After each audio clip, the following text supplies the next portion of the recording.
Hi dear students, welcome to our study zone. कैसे हैं आप लोग? आई थिंक आप ठीक ही होंगे, तभी तो मेरी वीडियो और लेक्चर को अटेंड कर रहे होंगे।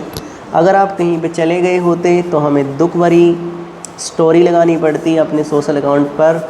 तो ऐसा ना हो, भगवान ना करे आपके संग ऐसा कभी भी। तो आज हम स्टार्ट करने जा रहे हैं अपने थर्ड लेक्चर सॉल्यूशन चैप्टर का। और अभी तक हमने जितने भी लेक्चर देखे हैं उनमें हमने कॉन्सेंट्रेशन टर्म्स मोलालिटी तक देख लिया था। वैसे प्रीवियस जो आपके कॉन्सेंट्रेशन टर्म्स थे, चाहे वो मोल से स्टार्ट हुआ हो चाहे मोलालिटी तक एंड हुआ हो, उन सभी के अंदर एक दूसरे कॉन्सेंट्रेशन टर्म एक दूसरे को यहाँ पे रिलेट कर रहे हैं। उनके बीच में कुछ ना कुछ ऐसी कनेक्टिविटी है जो एक दूसरे को लिंक करके रखी हुई है। तो आज हम अपने थर्ड लेक्चर के अंदर डिस्कस करने वाले हैं मोल फ्रैक्शन, नॉर्मलिटी और आपके कुछ पीपीएम और पीपी जैसे कॉन्सेंट्रेशन टर्म्स। मींस आज आपका कॉन्सेंट्रेशन टर्म्स का ये फाइनल लेक्चर होगा और इस लेक्चर के ड्यूरिंग हमें बहुत सारी चीज़ों को यहाँ पे समेटना है। अपने वीडियो को कंक्लूड करते हुए मैं आपको यही कहना चाहूँगा at the end of lecture कि आप बिल्कुल एक एक चीज़ को बारीकी से पढ़िए। फ्रॉम 1 to 3rd लेक्चर तक आपको बारीकी से पढ़ोगे, आप बार बार रिवाइज करके पढ़ोगे तो आपको यहाँ पर किसी भी प्रकार की कोई भी समस्या उत्पन्न नहीं होगी। अगर आप अपने जीवन में रिवीजन स्वाध्याय नहीं करोगे तो अवश्य ही आपको चुनौतियाँ का सामना करना पड़ेगा। और मैं ये बिल्कुल भी नहीं चाहता कि मेरे विद्यार्थी यहाँ पर चुनौतियों का सामना करें। ठीक है, तो अपन आज स्टार्ट कर रहे हैं। किसको स्टार्ट कर रहे हैं? हम आज स्टार्ट कर रहे हैं अपने थर्ड लेक्चर को। और इस थर्ड लेक्चर के अंदर हम आज देखने वाले हैं, चलो भैया नीचे चलो, नीचे नीचे नीचे इधर की साइड कहाँ तक हो गया था? हाँ, यहाँ तक हो गया था। ठीक है, यहाँ तक हमने फाइनल कर लिया था। और एक जो ये वाले क्वेश्चन था, है ना, इसको भी मैं बता देता हूँ आपको। ये वाले क्वेश्चन आपके लिए हम बताते हैं। से calculate molarity of 900 gram of water. तो ये कुछ ऐसे क्वेश्चंस थे जिनका सभी का आंसर कितना है 55.5 ही निकल के आ रहा है। चाहे आप कैलकुलेट कर रहे हैं मोलारिटी को डिस्टिल्ड प्योर वाटर की, चाहे मोलारिटी को कैलकुलेट कर रहे हैं। तो एक बार हम बताते हैं आपको, बी और सी को बताते हैं। फर्स्ट वाला तो आप कर ही लोगे, है ना। फर्स्ट वाला कैसे करोगे आप? गिवन मास कितना दे रखा है, यहाँ पर इतना दे रखा है, अपॉन के मोलर मास इतना दे रखा है। और दूसरी चीज़ आपको यहाँ पे मोलारिटी फाइंड आउट करनी है। तो मोलारिटी आप 1 लीटर को यहाँ पे वाटर को एज्यूम करके चलोगे तो 1 लीटर में कितना होता है 1000 मिलीलीटर, डिवाइड करेंगे 1000 तो लीटर बन जाएगा। तो ये अपने पास सॉरी एक बार सॉरी बोलना पड़ेगा मुझे यहाँ पे, ऐसे यूँ, है ना, ऐसे नहीं। मैं आपको यहाँ पे पहले क्वेश्चन को करके दिखा रहा हूँ, ठीक है, बड़े ध्यान से देखना। आपको देखें, हमें यहाँ पे मोलरिटी कैलकुलेट करनी है।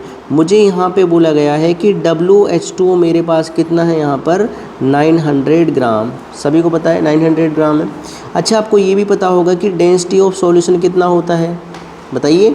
डेंसिटी ऑफ सॉल्यूशन कितना होता है 1 ग्राम पर ml, है ना। ये आपको ध्यान रखना पड़ेगा कि डेंसिटी ऑफ सॉल्यूशन अपने पास 1 ग्राम पर ml होता है। इतनी चीज़ समझ में आ चुकी है आपको। अब मुझे यहाँ पे मोलारिटी कैलकुलेट करनी है। तो मोलारिटी के लिए मुझे क्या चाहिए, यहाँ पर मोल्स चाहिए। यहाँ पे क्या चाहिए बच्चों? मोल्स चाहिए यहाँ पर। तो मोल्स अपन कैसे कैलकुलेट करेंगे यहाँ पे? अच्छा, इन दोनों चीज़ों से आप क्या कैलकुलेट कर सकते हैं यहाँ पे?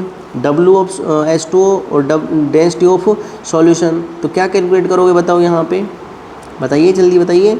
यहाँ पे आप कैलकुलेट कर सकते हो इनका वॉल्यूम। वॉल्यूम कैसे कैलकुलेट करेंगे? 900, ठीक है, 900 और सॉरी डेंसिटी हो गया। वॉल्यूम कैसे?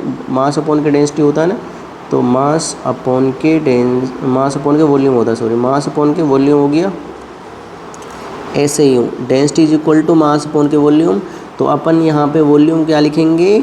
वॉल्यूम अपन लिखेंगे मास अपॉन के डेंसिटी। तो मास आपका 900 ग्राम हो गया, डिवाइड बोला मैंने यहाँ पर 1, तो यहाँ पर कितना हो गया 900 ml हो गया, नहीं हो गया? अच्छा, फिर मुझे क्या करना है यहाँ पर? कुछ नहीं, बस सिंपल आपको यहाँ पर करना है मोलारिटी कैलकुलेट करने का फॉर्मूला, है ना। तो molarity is equal to given mass 900 divide by molar mass divide by करा मैंने 900 मिलीलीटर, इसको 1000 से डिवाइड करेंगे लीटर के अंदर, 900 से 900 कैंसिल, तो 1000 डिवाइड बाय 18, तो ये अपने पास कितना निकल के आएगा 55.5 मोल पर लीटर, ये इसकी मोलारिटी होगी। ठीक है, ये पहला है आपके पास। इसी टाइप से आपका यहाँ पर दूसरा है जहाँ पर कैलकुलेट मोलारिटी ऑफ डिस्टिल्ड या फिर प्योर वाटर, ये हमारे पास 55.55 है, आप डायरेक्ट याद रख लीजिए, लेकिन मैं आपको बता रहा हूँ किस टाइप से है ये। ठीक है, अच्छा पहली चीज़ आपको ये बतानी है मुझे कि हमारे पास जो डेंसिटी ऑफ H2O है, अभी बताइए मैंने आपको, वो कितनी होती है 1 ग्राम पर ml ही होती है नहीं होती है? अच्छा डेंसिटी ऑफ इतनी होती है ना H2O। अच्छा फिर मैं यहाँ पे जो वॉल्यूम कंसीडर करके चल रहा हूँ वो वॉल्यूम अपने पास है 1000 मिलीलीटर, बोले तो आपका 1 लीटर, इतना वॉल्यूम मैं यहाँ पर लेके चल रहा हूँ डिस्टिल वाटर की मोलरिटी को कैलकुलेट करने के लिए। अच्छा इन दोनों चीज़ों से आप क्या कैलकुलेट कर सकते हो भाई, हमारे पास वॉल्यूम हो चुका है ना H2O का, तो इन दोनों चीज़ों से अपन क्या कैलकुलेट कर सकते हैं, यहाँ पर आप यहाँ पे कैलकुलेट कर सकते हो W ऑफ H2O। भाई इसमें प्योर है तो ना तो इसमें सॉल्वेंट भी वही चीज़ है और सॉल्यूट भी वही चीज़ है। ठीक है, क्योंकि प्योर में आपका प्योर ही होगा, उसमें कोई दूसरी चीज़ ऐड ऑन थोड़ी नहीं है। तो W ऑफ H2O अपन कैसे फाइंड आउट करेंगे, यहाँ पर 1000 मिलीलीटर इंटू 1 ग्राम पर ml, तो ये कितना निकलेगा अपने पास 1000 ग्राम निकलेगा, निकल गया। अब मुझे क्या करना है यहाँ पे मुझे यहाँ पर मोलरिटी का फॉर्मूला लगाना है। तो मोलरिटी इज इक्वल टू क्या होता है, मोल्स ऑफ सॉल्यूट अपॉन के volume of solution in litre, यही होता है ना भैया, यही होता है नहीं होता है? हाँ यही होता है।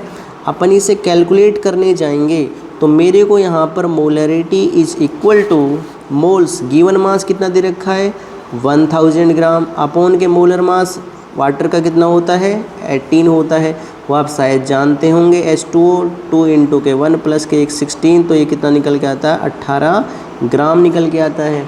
दूसरी चीज़ अपने पास वॉल्यूम ऑफ सॉल्यूशन वो दे रखा आपको 1000 ml, इसको अपन लीटर में कन्वर्ट करेंगे तो 1 ही आएगा। 1000 डिवाइड बाई 18 कितना होगा अपने पास 55.55 मोल पर लीटर। ये आपके पास प्योर और डिस्टिल वाटर की क्या आ चुकी है, मोलरिटी आ चुकी है। ठीक है, अब देखो इसी डाटा को ध्यान में रखते हुए, किस डाटा को ध्यान में रखते हुए, इसी डाटा को ध्यान में रखते हुए मैं यहाँ पर क्या कर रहा हूँ, जो आपको ये डाटा दे रखा है नहीं है, इसी से मैं यहाँ पर कैलकुलेट करूँगा प्योर वाटर के लिए मोलालिटी। अच्छा जो अपने पास मोलालिटी है, प्यारी प्यारी मोलालिटी, उस प्यारी प्यारी मोलालिटी का जो फॉर्मूला है वो अपने पास सभी जानते हैं ना, जानते नहीं जानते?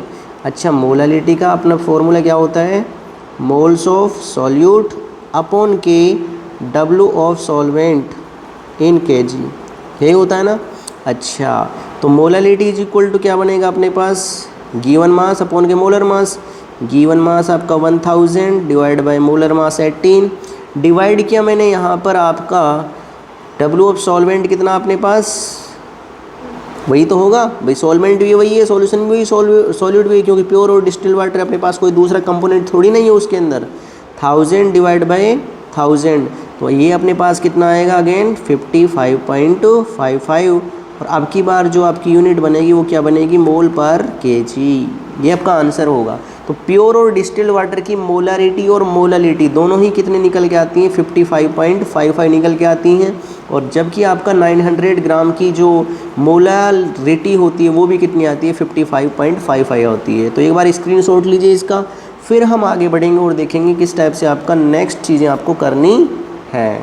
ओके, समझ में आ रही है बात आपको? अगर आप समझ में आ रही है तो हमारे चैनल को आप सब्सक्राइब कर सकते हैं for further and upcoming video, जहां पर हम आपको ईच एंड एवरी कॉन्सेप्ट को बिल्कुल बारीकी से लेके चलेंगे। ओके, तो अपने पास मोलालिटी हो चुकी थी, आपसे पहले लेक्चर में, और इसके बेस पर जितने भी क्वेश्चन है, क्वेश्चन नंबर 17, 18 तक, वो हमने यहाँ पर देख लिए थे। आज हमारा जो टॉपिक है वो है आपका मोल फ्रैक्शन, छठा आपका जो कॉन्सेंट्रेशन टर्म है जिसका नाम है mole fraction. Mole fraction basically क्या होता है, पहले एक चीज़ को समझिए। मेरे पास एक सॉल्यूशन है, कोई भी सॉल्यूशन है, अब सॉल्यूशन के अंदर अपने पास सॉल्यूट भी होगा और दूसरी चीज़ कौन सी होगी, सॉल्वेंट भी होगी। ये दोनों चीज़ें मिलेंगी नहीं मिलेंगी भाई, मुझे मिलेंगी ना। हाँ, तो इसका कुछ ना कुछ हिस्सा रहा होगा, इसका भी कुछ ना कुछ फ्रैक्शन रहा होगा। किसके अंदर, सॉल्यूशन के अंदर। भाई इसका भी फ्रैक्शन रहा होगा, इसका भी फ्रैक्शन रहा होगा कुछ ना कुछ। बिल्कुल ऐसी तो बात है ना।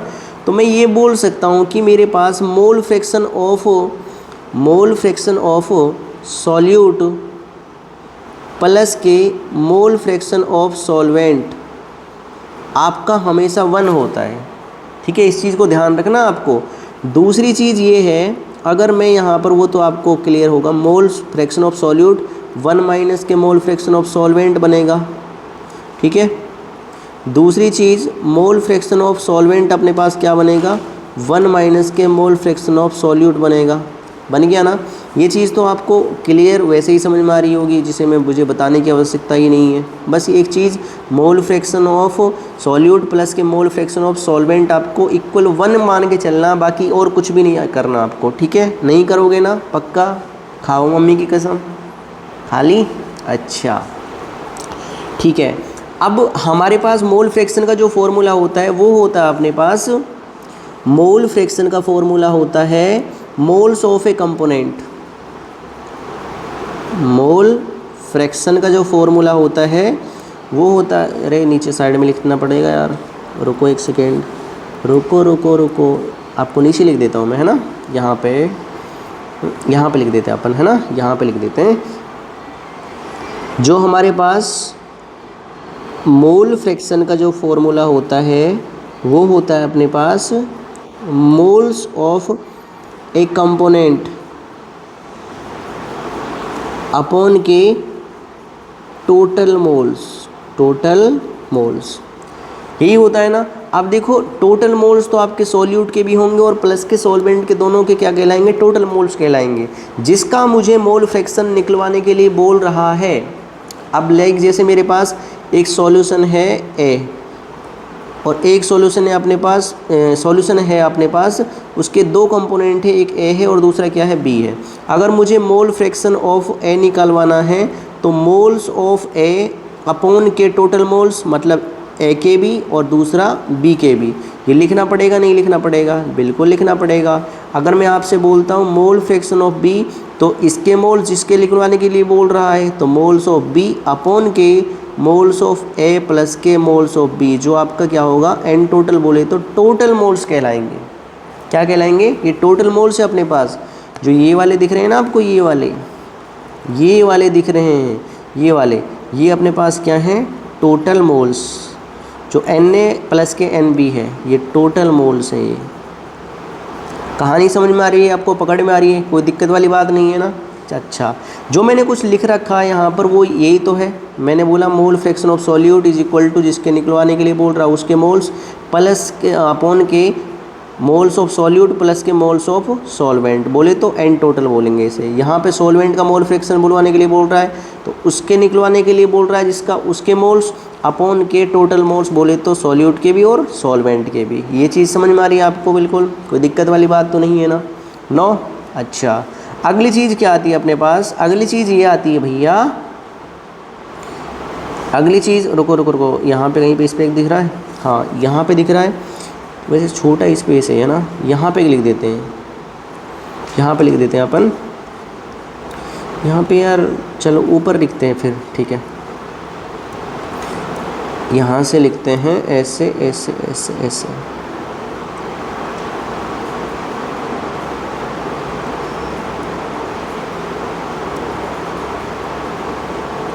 रुकिए जनाब, रुकिए।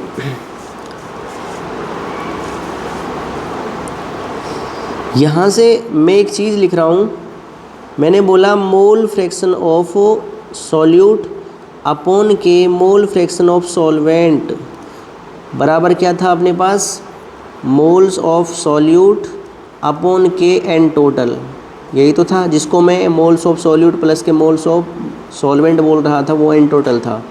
डिवाइड किया, मोल फ्रैक्शन ऑफ सॉल्वेंट किसके इक्वल होगा, तो moles of solvent divide by N total, ये होगा नहीं होगा भाई, होगा ना बिल्कुल।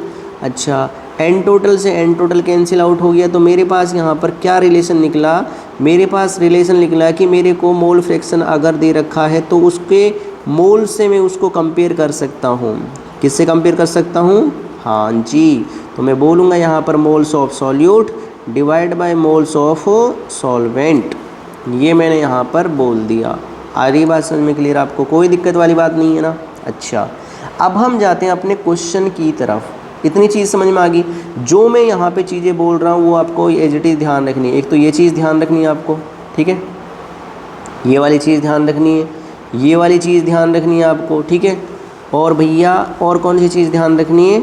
ये वाली चीज़ ध्यान रखनी है। 3 चीज़ें इसके अंदर आपको ध्यान रखनी है मोल फ्रैक्शन के अंदर, ठीक है, जो अपनी कैलकुलेशन वाले पार्ट के अंदर बेहद इंपॉर्टेंट रोल प्ले करेंगी इसके लिए। चलिए हम क्वेश्चन को सॉल्व करना स्टार्ट करते हैं। सो और first question is very very simple. मुझे यहाँ पे मोल फ्रैक्शन कैलकुलेट करना है, और जिसका कैलकुलेट करना है वो अपने पास है calculate mole fraction of HNO3 in 63% W/W HNO3 aqueous solution. ज़रा याद करो इसकी कुर्बानी, किसकी? इस क्वेश्चन की कुर्बानी की बात कर रहा हूँ मैं। तो यहाँ पर एक चीज़ बोली गई है 63% W/W HNO3 एक्वस सॉल्यूशन, यही है ना? इस लाइन को लिखने के बाद में किस किस को ये पता चल गया कि क्या बोल रहा है? पता चल गया। इस लाइन को लिखने के बाद में आपको ये पता चला कि मेरे पास 63 ग्राम कौन? HNO3 जो सॉल्यूट के रूप में काम कर रहा है वो प्रेजेंट है, वो प्रेजेंट है इन 100 ग्राम ऑफ सॉल्यूशन। यही पता है ना आपको? अच्छा, अगली चीज़ अपने पास क्या है? अगली चीज़ अपने पास ये है कि मुझे यहाँ से पता चला कि W ऑफ HNO3 वो अपने पास 63 ग्राम है। दूसरा यहाँ पर W ऑफ सॉल्यूशन वो आपको पता चल गया कितना? 100 ग्राम है। इन दोनों चीज़ों से मैं W सॉल्वेंट कैलकुलेट कर सकता हूँ। W सॉल्वेंट अपने पास कितना होगा? 100 माइनस के 63 बोले तो 37 ग्राम हो गया, ठीक है। अब देखो मुझे फॉर्मूले के अंदर जिसके निकलवा रहा है, तो यहाँ पर बोल रहा है अपने से कि मुझे यहाँ पे मोल फ्रैक्शन कैलकुलेट करने हैं किसके भैया? मुझे यहाँ पे मोल फ्रैक्शन कैलकुलेट करने हैं किसके? HNO3 के। तो जिसके यहाँ पर मोल्स, जिसके पूछ रहा है ना, उसके मोल्स, तो मोल्स ऑफ HNO3 अपॉन के टोटल मोल्स बोले तो सॉल्यूट के भी, और दूसरा किसके? सॉल्वेंट के भी। सॉल्वेंट कौन है यहाँ पर? वाटर है, क्योंकि एक्वस का मतलब क्या होता है? वाटर होता है, ठीक है। इतनी चीज़ समझ में आ रही है? अच्छा, फिर आगे क्या करेंगे? आगे मुझे यहाँ पे बस कैलकुलेशन करनी है, तो अपन कैलकुलेशन वाले पार्ट के अंदर इंटर करते हैं और देखते हैं वैल्यूज़ को प्लेस करके कि मेरे को आंसर कितना मिलता है यहाँ पे, ठीक है। तो अपन क्या बोलेंगे? Mole fraction of HNO3 is equal to given mass 63 upon के मोलर मास भी कितना होता है? 63, एक बार कैलकुलेट कर लीजिएगा, डिवाइड बाय 63 अपॉन के 63 प्लस के गिवन मास ऑफ H2 कितना है? 37, डिवाइड किया मैंने 80। इसे आप जब कैलकुलेट करोगे तो मेरे पास यहाँ पे जो HNO3 के मोल फ्रैक्शन निकल के आएंगे वो आपके पास कुछ कितना निकल के आएगा? 120.1 अपॉन के 3.05 के समथिंग आएगा, ठीक है। इतने मोल फ्रैक्शन निकल के आएंगे मेरे पास HNO3 के। समझ में आई बात आपको? कोई दिक्कत वाली बात नो है? तो आप इसका स्क्रीनशॉट लीजिए। फिर हम आगे बढ़ते हैं नेक्स्ट क्वेश्चन की तरफ और देखेंगे कि मोल फ्रैक्शन के आधार पर नेक्स्ट क्वेश्चन आपसे क्या बोल रहा है। नेक्स्ट क्वेश्चन के अंदर आपके पास 2 पार्ट हैं। कितने पार्ट हैं भैया? 2 पार्ट हैं। अब इन दोनों पार्ट को हमें यहाँ पर सॉल्व करना है, तो करें सॉल्व भैया, करें। तो पहले अपन 19th के फर्स्ट पार्ट को सॉल्व करते हैं। तो 19th का फर्स्ट पार्ट है जो क्या बोल रहा है आपसे? वो बोल रहा है आपसे भैया कि the mole fraction of H2SO4 in its aqueous solution is 0.2, calculate the molality of H2SO4 solution. ये हमसे बोला गया है। तो क्वेश्चन को देखो इसने कितना ट्विस्ट दिया है, लेकिन हम इसके ट्विस्ट को समझ चुके हैं, इसके चक्कर में बिल्कुल भी नहीं आने वाले, क्योंकि हम जिसके चक्कर में पड़े हैं वो उसने हमें खुद चक्कर दिला दिए। ठीक है, तो अपन यहाँ पे बोला गया आपसे गिवन क्या क्या चीज़ें बोली गई हैं। गिवन है आपको एक चीज़, तो पहली चीज़ है आपके पास कि मोल फ्रैक्शन ऑफ H2SO4 जो आपको यहाँ पर दिया गया है 0.2। ओके, अच्छा, अगर मोल fraction of H2SO4 in aqueous solution is 0.2 है, तो दूसरी चीज़ आप ये भी जानते हैं, दूसरा जो कंपोनेंट है एक्वस सॉल्यूशन है वो H2 होगा। तो मोल फ्रैक्शन ऑफ H2 कैसे निकालते हैं? वेरी गुड, 1 माइनस के मोल फ्रैक्शन ऑफ दूसरा कंपोनेंट कौन सा है? H2SO4। ये आपको ध्यान तो है अभी थोड़ी देर पहले जब मैंने कराया था, तो 1 माइनस के 0.2 कितना बनेगा आपका? 0.8 बन गया। अच्छा, अब मैंने एक चीज़ भी बताई थी आपको कि मोल फ्रैक्शन को उसके मोल से आप ट्रीट कर सकते हो, नहीं कर सकते हो? वो हमने बोला था mole fraction of solute divide by mole fraction of solvent is equal to किसके बराबर होता है बताओ? मोल्स ऑफ सॉल्यूट अपॉन के मोल्स ऑफ सॉल्वेंट के। ठीक है, तो 0.2 इसके मोल फ्रैक्शन है और 0.8 है इसके। दोनों को आप यहाँ से कट करोगे तो कट करने के बाद में हमें क्या मिलेगा? कुछ नहीं, यहाँ पे 1, यहाँ पे 4। तो मुझे ये पता चला कि मेरे पास मोल्स ऑफ H2SO4 वो कितना निकल के आया? 2 मोल्स। कितना निकल के आया भैया? 2 मोल्स निकल के आए। जबकि मेरे पास मोल्स ऑफ H2O वो निकल के आया अपने पास 4 मोल्स। ये आ चुका है, बिल्कुल क्लियर। अब कोई दिक्कत वाली बात नहीं है ना? हाँ जी।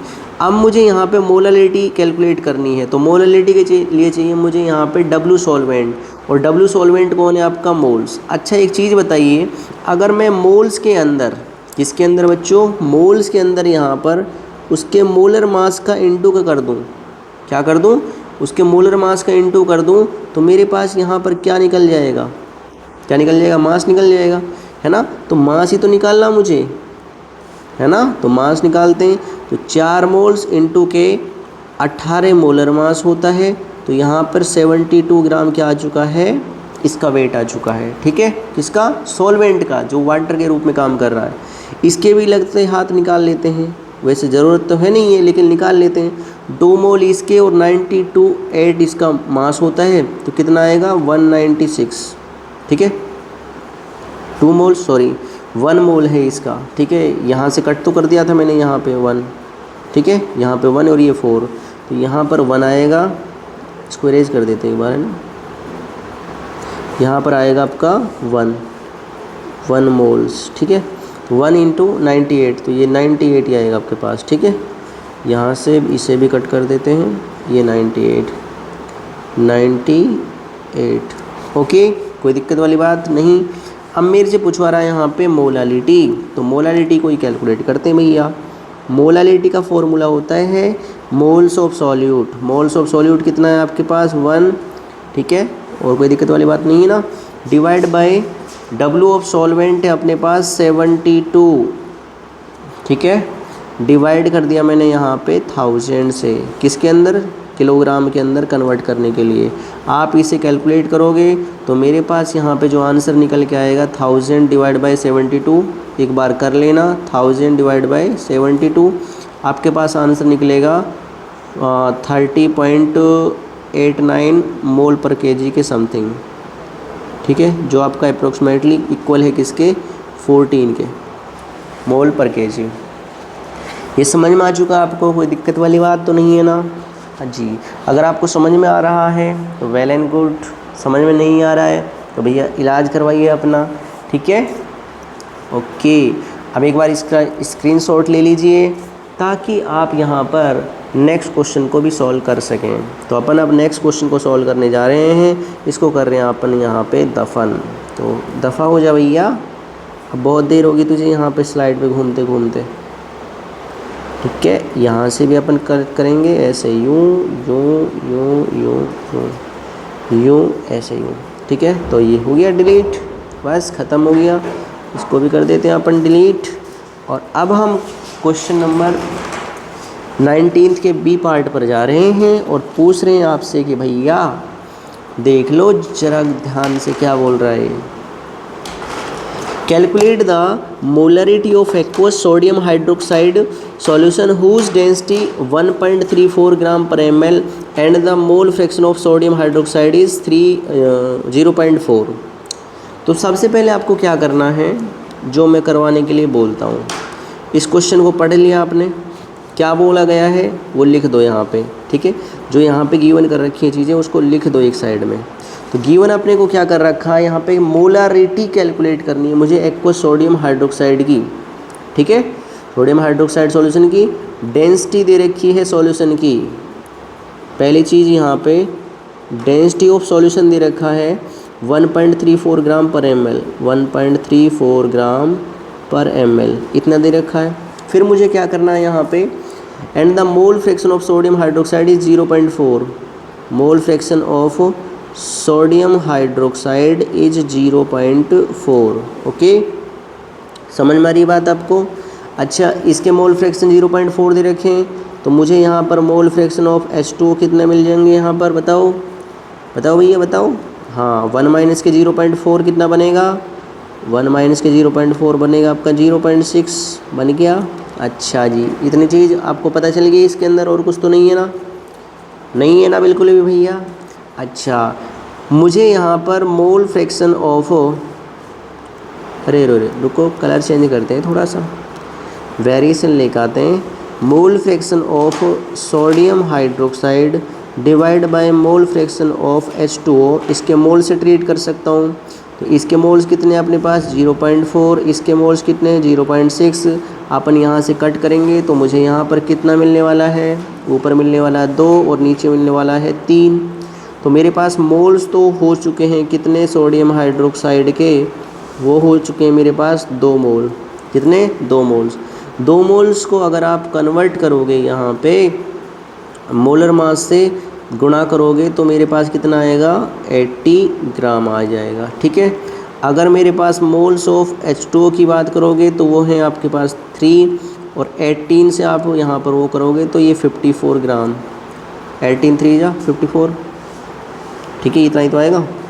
हाँ जी, अब मुझे यहाँ पे लगाना है फॉर्मूला किसका, हाँ वेरी गुड, किसका फॉर्मूला लगाना है, मोलारिटी का सॉरी। तो मोलारिटी अपने पास होती है मोल्स ऑफ सॉल्यूट, वो कितने अपने पास 2, डिवाइड कर दिया मैंने यहाँ पे आपका वॉल्यूम ऑफ सॉल्यूशन, वो है आपका कुछ नहीं volume of solution in litre. अच्छा, बिल्कुल समझते हैं, इसकी भावनाएं हम समझते हैं। रुकिए एक सेकेंड, ये 100 यहाँ से मुझे ये डेंसिटी ऑफ सॉल्यूशन दे रखा है। अच्छा, डेंसिटी ऑफ सॉल्यूशन और डब्ल्यू ऑफ सॉल्यूशन निकल सकता है कहीं पे, हाँ जी इनसे निकल सकता है, तो इनसे ही निकालते हैं हम डब्ल्यू ऑफ सॉल्यूशन। कैसे निकलेगा, डब्ल्यू ऑफ सॉल्यूशन आपका यहाँ पर आएगा 134 ग्राम। क्यों आएगा, क्योंकि 80 प्लस के 54 कितना आता है, 134 ग्राम आएगा, ठीक है। यहाँ से आप डेंसिटी और डब्ल्यू करोगे, डब्ल्यू अपॉन के डेंसिटी क्या निकल के आ जाएगा, वॉल्यूम निकल के आ जाएगा। तो वॉल्यूम ऑफ सॉल्यूशन निकल के आ जाएगा डेंसिटी अपॉन के डब्ल्यू अपॉन के डेंसिटी। तो बोले तो यहाँ पर 134 divide by 1.34 gram per ml, तो यहाँ से आप 100 मिलीलीटर निकालोगे वॉल्यूम ऑफ सॉल्यूशन, निकल गया। हाँ बस यही तो चाहिए था मुझे, और कुछ थोड़ी नहीं था। हाँ जी, तो मुझे यहाँ पर 100 मिला ml, इसको अपन कन्वर्ट करोगे किसके अंदर, लीटर के अंदर। ये लीटर के अंदर कन्वर्ट हो चुका है। ये 2 से आपके 2 कैंसिल आउट हो गए, ठीक है। तो ये 10 ऊपर जाएगा, 2 इंटू के 10 कितना होगा आपका 20 मोलर, जो आपका राइट आंसर है। ओके, सो आई थिंक आपको ये समझ में आ चुका होगा। अब चलते हैं हम अपने नेक्स्ट कॉन्सेंट्रेशन टर्म, जिसका नाम है नॉर्मलिटी। क्या है बच्चों, नॉर्मलिटी। जैसे आपकी यहाँ पर मोलारिटी होती है, ठीक इसी प्रकार से उसको हम कैपिटल M से रिप्रेजेंट करते हैं, इसको हम कैपिटल N से रिप्रेजेंट करते हैं। तो होती क्या है देखते हैं, एक बार देखते हैं भैया इसको। तो नॉर्मलिटी क्या बोल रही है, the number of the equivalents of the solute dissolved in 1 litre of solution. यहाँ पे नंबर ऑफ इक्विवेलेंट नाम की कोई एक चीज़ है, अगला हमारे पास जो कॉन्सेंट्रेशन टर्म है जिसका नाम है नॉर्मेलिटी। क्या नाम है? नॉर्मेलिटी। तो ये अपनी प्यारी प्यारी नॉर्मेलिटी है, ठीक है। जैसे आपका नंबर ऑफ मोल्स होते हैं सॉल्यूट के 1 लीटर सॉल्यूशन के अंदर, ठीक इसी प्रकार से यहाँ पर भी आपके क्या होते हैं? नंबर ऑफ इक्विवेलेंट्स होते हैं। क्या होते हैं? Number of equivalents. ये बड़ी थोड़ी सी टेढ़ी खीर हो सकती है आपके लिए अगर आपने 11th में कुछ नहीं पढ़ा है तो, लेकिन मुझे पूर्ण आशा है कि पढ़ा होगा थोड़ा, लेकिन नहीं पढ़ा है तब भी कोई दिक्कत नहीं है, मैं आपको यहाँ पे समझा रहा हूँ, ठीक है। स्टेप बाय स्टेप बस आसानी से देखते जाइएगा क्या बोल रहे हैं अपन। तो पहली चीज़ आपको ये पता चल जाएगी नंबर ऑफ इक्विवेलेंट्स होते क्या हैं। ये तो आपका फॉर्मूला हो गया सिंपल, ठीक है, इसमें तो कोई बात ही नहीं है। बस इतना चेंज हो रहा है कि यहाँ पे number of equivalents of solute है, वहाँ पर क्या था? मोल्स ऑफ सॉल्यूट था मोलरिटी के अंदर, ठीक है। अब हमारे पास नंबर ऑफ इक्विवेलेंट्स को जो बात होती है, नंबर ऑफ इक्विवेलेंट का जो फॉर्मूला होता है वो होता है मास अपॉन के इक्विवेलेंट मास। Equivalent mass. दूसरी चीज़ इक्विवेलेंट मास आप जानते ही होंगे, क्या होता है इक्विवेलेंट मास? इक्विवेलेंट मास का जो फॉर्मूला होता है वो होता है आपका मोलर मास अपॉन के एन फैक्टर, ठीक है।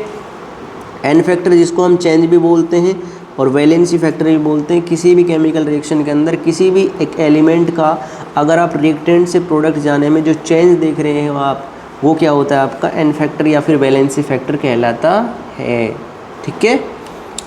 अब देखिए जनाब, इतनी चीज़ आपको समझ में आ चुकी है ना, कोई दिक्कत वाली बात तो नहीं है ना। तो नंबर ऑफ इक्विवेलेंट्स बेसिकली आपके पास क्या होते हैं? मास अपॉन के इक्विवेलेंट मास। क्या होता है? मास अपॉन के इक्विवेलेंट मास।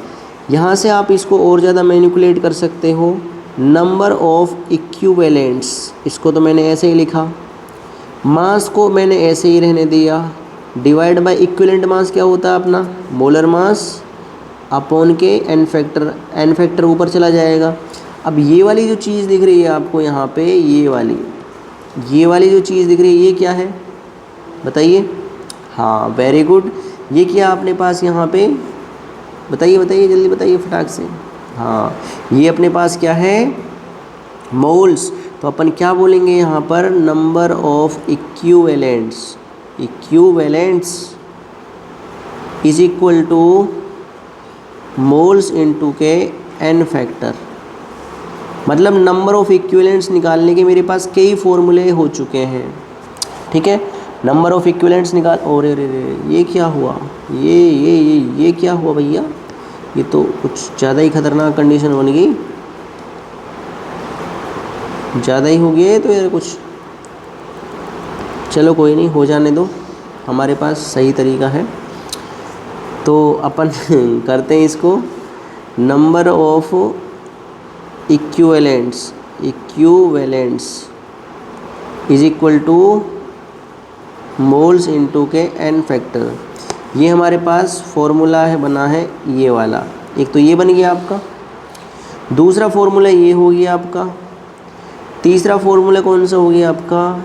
ये वाला हो जाएगा नंबर ऑफ इक्विवेलेंट्स, इसमें भी तो है नॉर्मलिटी के साथ, है ना। तो 3 फॉर्मूले नंबर ऑफ इक्विवेलेंट्स निकालने के। बस आपको नंबर ऑफ इक्विवेलेंट्स की प्रॉब्लम है इसके अंदर, बाकी तो नॉर्मलिटी पूछवाएगा ही, वॉल्यूम आपको दे रखी होगी, बस क्वेश्चन का आंसर निकालना मुझे। तो स्क्रीनशॉट लीजिए आप इसका, फिर हम क्वेश्चन की तरफ आगे बढ़ते हैं। तो ये अपने पास एक फर्स्ट क्वेश्चन है, इसके अंदर पूछवा रहा है आपसे calculate the mass of KMnO4 required. मेरे से पूछवा रहा है कि calculate mass of KMnO4 required. मुझे यहाँ पर कितने मास की रिक्वायरमेंट पड़ेगी KMnO4 की? किसकी रिक्वायरमेंट पड़ेगी? KMnO4 की रिक्वायरमेंट पड़ेगी in acidic medium to prepare 100 ml of 0.1 normal KMnO4 solution. ये आपको पूछ रहा है। तो इसके अंदर आपको ये पता होना चाहिए कि जो हमारे पास KMnO4 होता है, रिडॉक्स रिएक्शन के अंदर पढ़ा हुआ आपने, KMnO4 एक स्ट्रॉन्ग ऑक्सीडाइजिंग एजेंट होता है जो एसिडिक मीडियम के अंदर N+2 में जाता है, जहाँ पर आपका N फैक्टर कितना होता है? 5 होता है। कितना होता है? 5 होता है। बिकॉज अपने पास जो ये प्लस mn है ये +7 में लाई कर रहा है, यहाँ से ये +2 में है, तो कितने का चेंज आ रहा है मेरे पास? 5 का। दूसरा मेरे पास अगर ये न्यूट्रल हो या स्लाइड बेसिक हो तो ये आपका MnO2 बोले तो n फैक्टर निकलता है यहाँ पर चेंज का 3 निकलता है। और अगर बेसिक है मेरे पास तो ये आपका MnO4 2 माइनस, जहाँ पर n फैक्टर निकलेगा आपका 1, बिकॉज यहाँ पर प्लस का 6 ऑक्सीडेशन नंबर है, यहाँ पर 7, तो चेंज कितने का? 1 का। ये मीडियम की बात कर रहे हैं अपन। तो एसिडिक मीडियम में जो n फैक्टर है वो कितना अपने पास? 5। इतनी चीज़ तो समझ में आती है ना आपको? हाँ जी, तो इसको रेज कर रहा हूँ मैं, ये तो आपको पता चल गया n फैक्टर ये होता है। अच्छा, अगली चीज़ क्या है इसके अंदर? अगली चीज़ है अपने पास भैया कि मेरे को यहाँ पे जो चीज़ बोली गई है वो क्या है अपने पास? n फैक्टर तो निकाल लिया आपने यहाँ पर कि वो 5 है आपके पास। एक चीज़ तो आपको पता चल गई होगी कि एसिडिक मीडियम में यही होता है, एसिडिक मीडियम में यही होता है। दूसरी चीज़, मुझे कैलकुलेट करने हैं नंबर ऑफ इक्विवेलेंट्स, जो मेरा मुख्य उद्देश्य है कैलकुलेट करने का। तो वो कैसे कैलकुलेट करेंगे? Calculate the mass of KMnO4 required, यही पूछवा रहा है ना। तो नॉर्मलिटी इनटू के क्या बनेगा आपका? बताओ, volume of solution in litre, यही बनेगा नहीं बनेगा? Because normality is equal to number of equivalents divide by volume of solution होता है। तो यहाँ पर अपन क्या कर देंगे? बस इसको खींच देंगे, क्योंकि मुझे पता है नॉर्मलिटी इज इक्वल टू क्या होता है? Number of equivalents divide by volume. तो यहाँ पर नंबर ऑफ इक्विवेलेंट्स निकालने, तो दोनों को यहाँ से गुणा कर दो, मुझे गुणा करना है, तो उसके बाद आपका आंसर निकल के आ जाएगा। ठीक है, यही स्टेटमेंट निकल के आ जाएगा आपका। ठीक है, अब आगे देखिए जनाब, आगे कुछ क्या बोल रहा है आपसे? आगे बोल रहा है यहाँ पे कि मेरे को यहाँ पे नंबर ऑफ इक्विवेलेंट्स निकालने हैं। नॉर्मलिटी दे रखी है इसके अंदर 0.1, कितनी दे रखी है? 0.1 नॉर्मलिटी। और वॉल्यूम ऑफ सॉल्यूशन कितना दे रखा आपका? 100 ml। तो 100 ml को डिवाइड करेंगे 1000 से, तो ये लीटर के अंदर कन्वर्ट हो जाएगा। तो मेरे पास जो ये नंबर ऑफ इक्विवेलेंट्स निकल के आएंगे वो निकल के आएंगे अपने पास 0.01। कितने निकल के आएंगे? 0.01 नंबर ऑफ इक्विवेलेंट्स निकल के आ चुके हैं। अब जो अपने पास नंबर ऑफ इक्विवेलेंट्स है, क्या है? नंबर ऑफ इक्विवेलेंट्स है, वो अपने पास क्या होता है? बताइए ज़रा। नंबर ऑफ इक्विवेलेंट्स क्या होते हैं बच्चों? मास अपॉन के इक्विवेलेंट मास होता है, नहीं होता है? होता है ना, बिल्कुल। हाँ, अच्छा, इसको अपन ऐसा भी लिख सकते हैं। कैसा लिख सकते हैं? Number of equivalents is equal to mass upon के मोलर मास इनटू के n फैक्टर, ऐसा भी लिख सकते हैं ना? हाँ जी, बिल्कुल। तो मेरे को यहाँ पर नंबर ऑफ इक्विवेलेंट्स बस प्लेस करना है। तो मेरे को यहाँ पर जो चीज़ें प्लेस कर रहा हूँ वो ध्यान से देखना। नंबर ऑफ इक्विवेलेंट्स मैंने अभी निकाले थोड़ी देर पहले, 0.01 हो गए। यहाँ पे ये क्या है अपना? बताइए। मास कितना है आपका? वो तो मुझे निकालना है यहाँ पे W का। ठीक है, वही तो निकालना। मोलर मास कितना है KMnO4 का? बताओ, 158। और इनटू के यहाँ पे n फैक्टर कितना हो जाएगा आपका? 5। कितना हो जाएगा? 5 हो जाएगा। तो यहाँ से अगर आप W की वैल्यू को कैलकुलेट करोगे, तो मेरे पास जो आंसर आएगा 0.316 आएगा। कैलकुलेट कर लेना एक बार। इतना ग्राम मुझे यहाँ पर रिक्वायरमेंट पड़ेगी किसकी? एसिडिक मीडियम में 100 ml of 0.1 normal KMnO4 solution के मास की। ठीक है, तो ये आपका आंसर बनेगा। जैसे आपका मोलरिटी ऑफ मिक्सिंग होता है, ठीक इसी प्रकार से नॉर्मलिटी ऑफ मिक्सिंग होता है ना? जो MR का फॉर्मूला था ना, ठीक इसी प्रकार से आपका NR का फॉर्मूला होगा। किसका होगा? NR का फॉर्मूला होगा। तो NR का जो फॉर्मूला होगा अपने पास वो क्या होगा? वो होगा अपने पास N1V1 प्लस के N2V2 डिवाइड कर दिया मैंने V1 प्लस के V2 से। बस ये आपका याद रखना आपको। ठीक है, अब इसके अंदर बोला calculate normality of H+ ion in A solution. क्या बोला है? H+ ion in A solution formed by mixing, ये है आपका। ठीक है, अब इसके अंदर आपको बोला गया है 200 3 नॉर्मल, 200 2 नॉर्मल H2SO4 और 100 ml HNO3। ये अपने पास रिएक्टिंग सॉल्यूशन है या नॉन रिएक्टिंग? बिल्कुल, सभी एसिड है तो नॉन रिएक्टिंग होगा आपका, ठीक है। तो NR का फॉर्मूला अपन लगाते हैं सभी सॉल्यूशन के लिए। तो यहाँ पर 3 × के 200 प्लस के 2 × के 200 प्लस के आपका 2 × के 100 डिवाइड कर दिया मैंने। टोटल वॉल्यूम कितना है? 200, 200 400, 400 और 100 500 हो गए, 500 वॉल्यूम, ठीक है। इसे आप कैलकुलेट करोगे तो NR आपके पास कितना निकल के आएगा? 2.4। समझ में बात आ रही है आपको? कोई दिक्कत वाली बात तो नहीं है ना? अच्छा, क्लियर हुई चीज़ें आपको?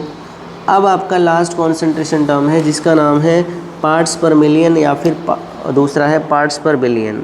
ये ऐसा होता है जैसे आपके पास 1 करोड़ रुपए हैं, उस 1 करोड़ रुपए में से आपके पास 5 रुपये मिस हो गए कहीं पे, तो आप ऐसा थोड़ी नहीं बताओगे कि 1 करोड़ में से 5 रुपये कम कर दिए और एक्जैक्ट कैलकुलेशन की भैया ये 95, बाद में आपको 95 सुनाई दे, वो बंदा यार परेशान हो जाएगा, बोलेगा यार ये क्या बोल रहा है।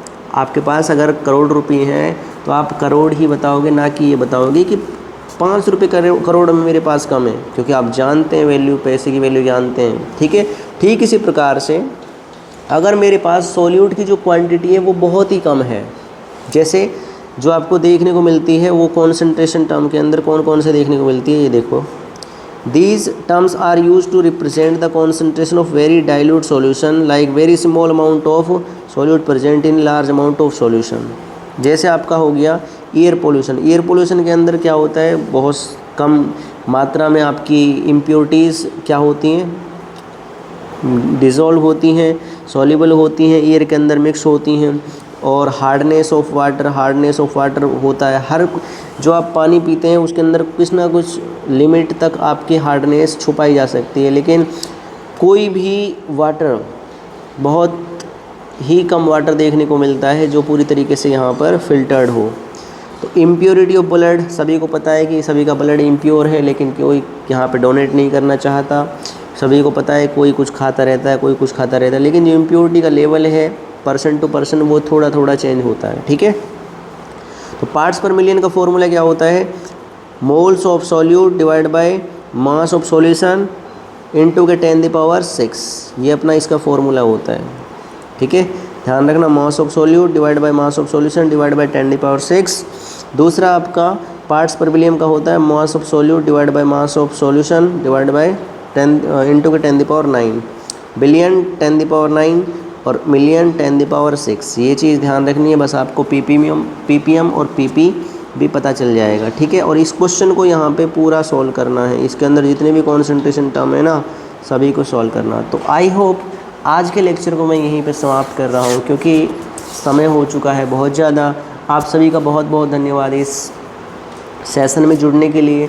कल हम अपने लेक्चर नंबर 4 के अंदर इंटर करेंगे और type of solution, vapour pressure क्या होता है और कुछ बेसिक सी चीज़ें देखेंगे जो इस चैप्टर का आपका कोर कॉन्सेप्ट होगा, ठीक है।